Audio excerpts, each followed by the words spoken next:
Mr. McKeesko drew a long breath, flung himself into the shallows, and began a stiff-arm battling of the Mediterranean, obviously intended to suggest a crawl.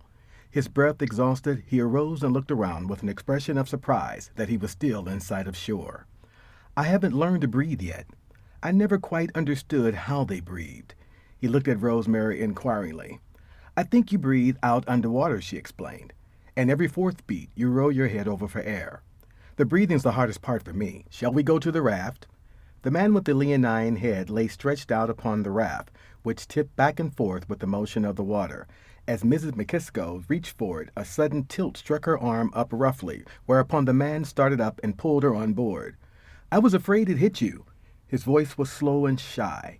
He had one of the saddest faces Rosemary had ever seen, the high cheekbones of an Indian, a long upper lip, and enormous deep-set dark golden eyes. He had spoken out of the side of his mouth, as if he hoped his words would reach Miss McKisko by a circuitous and unobtrusive route. In a minute he had shoved off into the water, and his long body lay motionless toward shore. Rosemary and Miss McKisko watched him. When he had exhausted his momentum, he abruptly bent double. His thin thighs rose above the surface, and he disappeared totally, leaving scarcely a fleck of foam behind. He's a good swimmer, Rosemary said. Miss McKisko's answer came with a surprising violence. Well, he's a rotten musician. She turned to her husband, who after 2 unsuccessful attempts had managed to climb up on the raft, and having attained his balance was trying to make some kind of compensatory flourish, achieving only an extra stagger. I was just saying that Abe North may be a good swimmer, but he's a rotten musician. Yes, agreed McKisko, grudgingly. Obviously, he had created his wife's world and allowed her few liberties in it. Anthel's my man.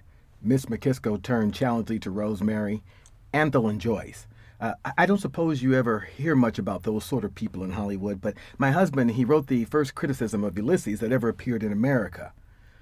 I wish I had a cigarette, said Miss McKisko calmly. That's more important to me just now. He's got insights, don't you think so, Albert? Her voice faded off suddenly. The woman of the pearls had joined her 2 children in the water, and now Abe North came up under them like a volcanic island, raising him on his shoulders. The child yelled with fear and delight, and the woman watched with a lovely peace without a smile. Is that his wife? Rosemary asked. No, that's Mrs. Diver. They're not at this hotel. Her eyes, photographic, did not move from the woman's face. After a moment, she turned vehemently to Rosemary. Have you been abroad before? Well, yes, I went to school in Paris. Oh, well, then you probably know that if you want to enjoy yourself here, the thing is to get to know some real French families.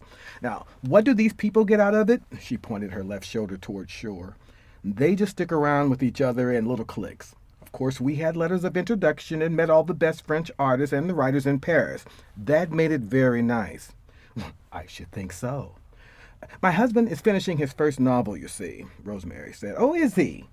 She was not thinking anything special except wondering whether her mother had gone to sleep in this heat. It's the ideal of Ulysses, continued Mrs. McKisko.